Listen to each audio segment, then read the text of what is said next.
Hello friends, सायोनाट का जादूते आपनादेर स्वागत।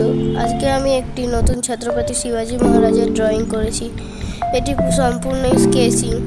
एखाने आमी HB থেকে 10B পর্যন্ত যে পেন্সিল স্কেচিং এর সেটটি পাওয়া যায় এখানে আমি সেটি ইউজ করেছি এবং যে ফ্ল্যাট ব্রাশ হয় সেই ফ্ল্যাট ব্রাশ এবং চারকোল পেন্সিল তিন রকমের ইউজ করেছি। এটি